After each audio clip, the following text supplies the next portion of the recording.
अरे वाह माँ, ये बालियाँ तो बहुत प्यारी हैं, कब ली थी? नदा ने अपने माँ फरजाना के कानों में झूलती बालियाँ देखकर पूछा। फरजाना बोली, पिछले महीने हमारी शादी की सालगिरह थी ना, तब ही तुम्हारी भाभी मरियम ने ये बालियाँ मुझे और घड़ी तुम्हारे अब्बू को तोहफे में दी थी। पता नहीं कब चुपके से खरीद कर ले आई। नदा ने आंखें फैलाकर कहा, वाह भाभी, मैंने कमाल किया। फिर आप भर के बोली, मुझे तो कभी ऐसा कुछ नहीं दिया उन्होंने। हाँ अम्मा, सास ससुर को तो खुश करना ज़रूरी है, लगाओ जी जितना लगाना है। लेकिन उसकी नज़र तो उन्हीं बालियों पर टिकी हुई थी। कहने लगी, जिसने भी दी हूँ अम्मा, मेरा दिल तो इन पर ही आ गया है। फरजाना ने कहा, तो ले लेना बेटी, उसमें क्या है, कहकर फौरन बालियाँ कानों से उतारकर बेटी के हवाले कर दी। लेकिन ये सोचा भी नहीं कि मरीम को कैसा लगेगा जब उसे मालूम होगा कि उसके दिए हुए झुमके सास ने अपनी बेटी को दे दिए। बस देने की देर थी, नदा ने झट से बालियाँ अपने कानों में डाल ली। फिर मसनूई सा मुंह बनाकर बोली, दिल नहीं था तो दे दी अम्मा, वरना फिर अब्बू कहेंगे कि जब भी नदा आती है कुछ ना कुछ लेकर ही जाती है। फरजाना ने समझाया, कैसी बातें करती हुई बेटा, कोई क्यों कुछ कहेगा, और क्या तुम्हारा हक नहीं इस घर पर? तुम्हें पसंद है तो रख लो, तुम पहनो या मैं, बात बराबर है। नदा खुश होकर माँ के गले लग गई और बोली, वो अम्मा आप कितनी अच्छी हैं, वैसे भी वो हमेशा यही करती आई थी, जो पसंद आया उठा लिया, ये सोचे बगैर कि वो चीज़ किसी के लिए कितनी कीमती या जज्बाती है। मरीम ने कितने प्यार से कितनी मेहनत के बाद ये बालियाँ खरीदी थी, मगर फरजाना ने एक पल भी ना सोचा और बेटी को दे दी। वो ये भी कह सकती थी कि ये बालियाँ तुम्हारी भाभी ने बड़े शौक से मुझे दी हैं, इसलिए मैं तुम्हें दूसरी बनवा दूंगी। मगर नहीं, कभी उसने बेटी के आगे बहू के जज्बात को समझा ही कहाँ है। निदा आईने में खुद को देखती हुई बोली, अम्मा देखें तो ये झुमके मुझ पर कैसे लग रहे हैं, अच्छे लग रहे हैं ना?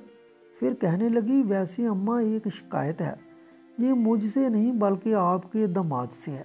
कह रहे थे कि आपने वायदा किया था उनको कड़ा दिलाने का, जो अभी तक नहीं दिया। फरजाना ने याद करते हुए कहा, हाँ हाँ याद आया, पर अभी पैसों की थोड़ी कमी है बेटी। तुम्हें तो पता कि तुम्हारे अब्बू को कितनी कम पेंशन मिलती है, घर तो मरीम और वसीम की कमाई से ही चलता है। अपनी मजबूरी बयान करते हुए फरजाना ने कहा। नदा ने मुंह बनाकर कहा, ये सब मुझे नहीं पता अम्मा जी, आप जाने और आपके दामाद, मुझे इसी में ना घसीटे। और फिर बालियाँ पर्स में डालकर चलती बनी। उधर अब्बू जावेद साहब ने फरजाना के कानों में बालियाँ ना देखी तो फ़ौरन पूछा, भाई वो बालियाँ कहाँ गई? समझ गए अभी नदा आई थी और वो ले गई। फरजाना ने अकलाते हुए कहा, हाँ उसे पसंद आ गई तो दे दी। जावेद साहब का पारा चढ़ गया। बोले, क्या कहा तुमने? हमारे घर की कौन सी चीज़ है जो उसे पसंद नहीं आती? जब भी आती है कुछ ना कुछ उठाकर ही ले जाती है, क्या ज़रा भी शर्म नहीं है उसे? उस दिन आई थी तो मरीम का पर्स जो उसकी दोस्त ने दिया था वो भी उठा कर ले गई। कोई कुछ नहीं कहता तो उसका मतलब ये तो नहीं कि वो अपनी मर्जी चलाए। फरजाना ने तब कर जवाब दिया, अरे एक जोड़ी बालियाँ ही तो हैं, वो भी तुमसे बर्दाश्त नहीं हुई, जाने क्यों नहीं तुम्हें नदा हमेशा खटकती रहती है। मगर आज जावेद साहब का गुस्सा सातवें आसमान पर था। बोले, किसने मना किया है तुम्हें जायदाद देने से? दे दो जो देना है, लेकिन किसी का प्यार से दुआ तोहफा यूं ही किसी और को देना, क्या ये सही है? अगर मरीम ऐसा करती तो तुम्हें कैसा लगता? कितने अरमानों से उसने तुम्हारे लिए ये बालियाँ खरीदी थी और तुमने एक लम्हे में बेटी को दे दी। फरजाना ने तेवरी चढ़ाकर कहा, बेटी है मेरी, मैंने अपनी बेटी को तो दिया, क्या बुरा किया?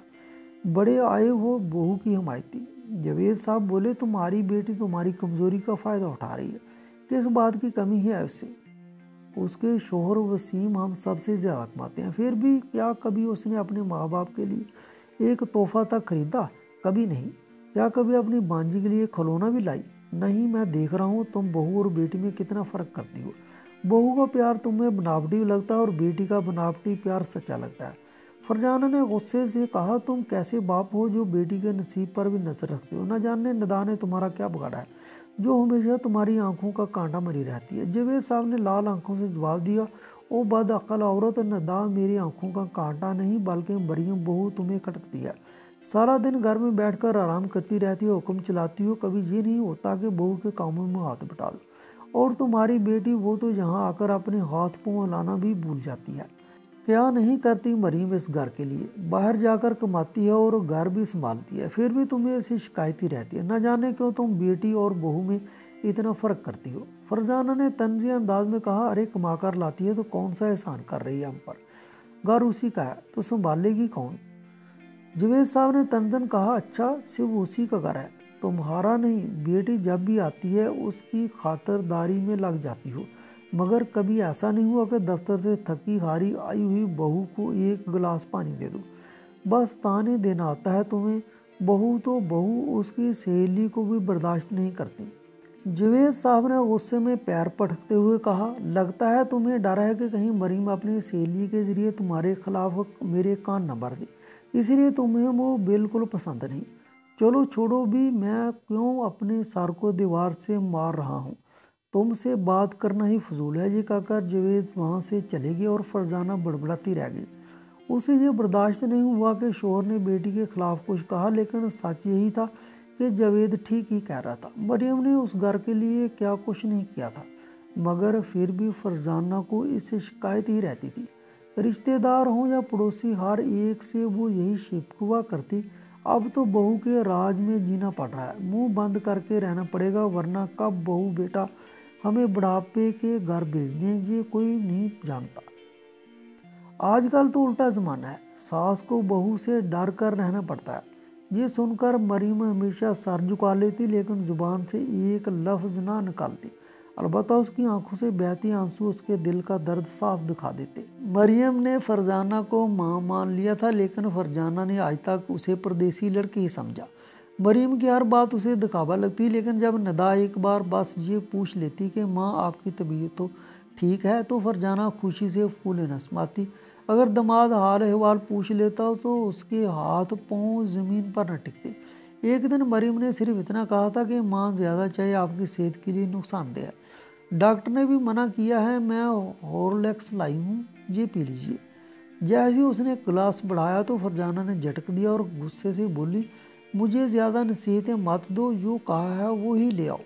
फिर बड़बड़ाते हुए कहा, बड़ी आई मुझे सिखाने वाली। उसकी हर बात उसे दिखावा लगती थी। अदील काम के सिलसिले में शहर से बाहर गया हुआ था और मरियम भी अपने कज़न की शादी में गई हुई थी, मगर जाते वक्त दिल ही दिल में फ़िक्र में थी कि सास ससुर को अकेला छोड़ रही हूँ, कहीं उनकी तबीयत ख़राब ना हो जाए। इसीलिए उसने निदा को तकीद की कि दिन में कम अज़ कम एक बार ज़रूर देखने आना। निदा ने गुस्से से कहा, आप ना भी कहती भाभी तो भी मैं अपनी माँ बाप का ख्याल रखती, मुझे क्या आप ही अकेली नजर आती हैं, खिदमत गुजार, मैं उनकी बेटी हूँ, बहू नहीं। निदा की बात ने मरीम को बहुत दुख दिया, लेकिन उसने कुछ ना कहा। फिर जब वो शादी में गई तो निदा एक बार भी अपने मेके ना आई कि कहीं कोई काम ना करना पड़ जाए। बस कभी कभार फ़ोन पर हाल पूछ लेती और ये बहाना बना देती कि वक्त नहीं मिला।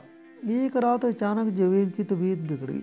फरजाना घबरा गई और फ़ौरन अदील को फ़ोन किया, मगर नेटवर्क ना मिला।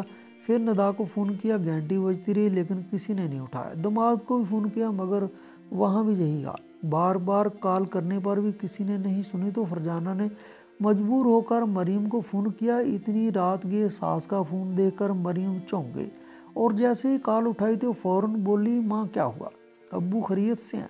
मगर दूसरी तरफ से सिसकियाँ सुनाई दी तो वो घबरा गई, बोली, माँ आप रो क्यों रही हैं, बताइए क्या हुआ। सब सुनने के बाद उसने कहा, माँ घबराई नहीं, अब्बू को कुछ नहीं होगा, मैं कुछ करती हूँ। उसने फ़ौरन अपनी सहेली सोना को फ़ोन किया और कहा कि फ़ौरन अब्बू को अस्पताल ले जाओ। वही सोना जिसे फरजाना देखना भी पसंद ना करती थी और ताने देकर बंगालन बंगालन कहती थी, आज उसने जावेद की जान बचाई। डॉक्टर ने कहा अगर थोड़ी देर और हो जाती तो शायद बचाना मुश्किल हो जाता। कुछ ही देर में अदील और मरीम अस्पताल पहुंच गए और बाद में नदा भी अपने शोहर और बेटे के साथ आ गई। फरजाना बेटे बहू को देखकर फूट फूट कर रो पड़ी और कहने लगी, आज अगर सोना ना होती तो तुम्हारे अबू जिंदा ना होते। मरियम भी आंसू ना रोक सकी और सास को सीने से लगाकर तसल्ली दी और सोना को शुक्रिया अदा किया। उधर निदा भी मगरमच्छ के आंसू बहाने लगी, माँ अगर अब्बू को कुछ हो जाता तो मैं ही मर जाती, तो मैं आपका फ़ोन नहीं देख पाई थी, सुबह जब देखा तब कॉल की, वरना यहाँ तो किसी ने बताया भी नहीं। और ये कहते हुए उसने मरियम की तरफ घूर कर देखा, गोया इल्ज़ाम उसी पर था। इतने में उसका 7 साल का बेटा हमजा बोल पड़ा, नानी मम्मी झूठ बोल रही हैं, जब आपका फ़ोन आया हम फिल्म देख रहे थे, मम्मी कह रही थी पता नहीं कौन मर गया जो इतनी रात को फ़ोन कर रहा है। पापा ने कहा भी उठा लो, हो सकता है ज़रूरी बात हो, मगर मम्मी ने नहीं उठाया और फिल्म देखती रही। ये सुनकर सब हैरान रह गए और निदा के तो होश ही उड़ गए। फरजाना कभी नवासी को देखती, कभी बेटी को। उसे यकीन आ रहा था कि ये सच हो सकता है। हकीकत सामने आते ही निदा के होश गुम हो गए और उसने बेटे को थप्पड़ मारकर कहा, पागल कहीं का। फिर हकलाती हुई माँ को बहलाने की कोशिश की, मगर फरजाना को अब सब साफ समझ आ गया था। वो बोली, ये नहीं तुम जाग रही थी और जानबूझकर फ़ोन नहीं उठाया। यह है तुम्हारी मोहब्बत और मेरा नतीजा। अगर सोना ना होती तो मेरा सब कुछ बर्बाद हो जाता। जिस बहू के प्यार को मैं बनावटी समझती रही, आज साबित होगा कि वो असली मोहब्बत है। तुम तो बस मेरी ममता का फ़ायदा उठाती रही हो। ये कहकर उसने मुंह फेर लिया और मरियम से कहा, आओ बहू देखें अब्बू को कुछ चाहिए तो नहीं। निदा बार बार माँ माँ कहती रहेगी, लेकिन फरजाना ने पलट कर कभी ना देखा, क्योंकि उसका वहम और अंधा अकीदा आज टूट चुका था। उस कहानी से हमें ये सबक मिलता है कि असल रिश्ते खून के नहीं बल्कि दिल के सच्चे जज्बों से बनते हैं। बहू अगर खिदमत और मोहब्बत करे तो वो भी बेटी की तरह माँ बाप का सहारा बन सकती है, जबकि अपनी औलाद अगर खुद गर्ज हो जाए तो माँ बाप के दुख दर्द को भी नज़रअंदाज कर देती है।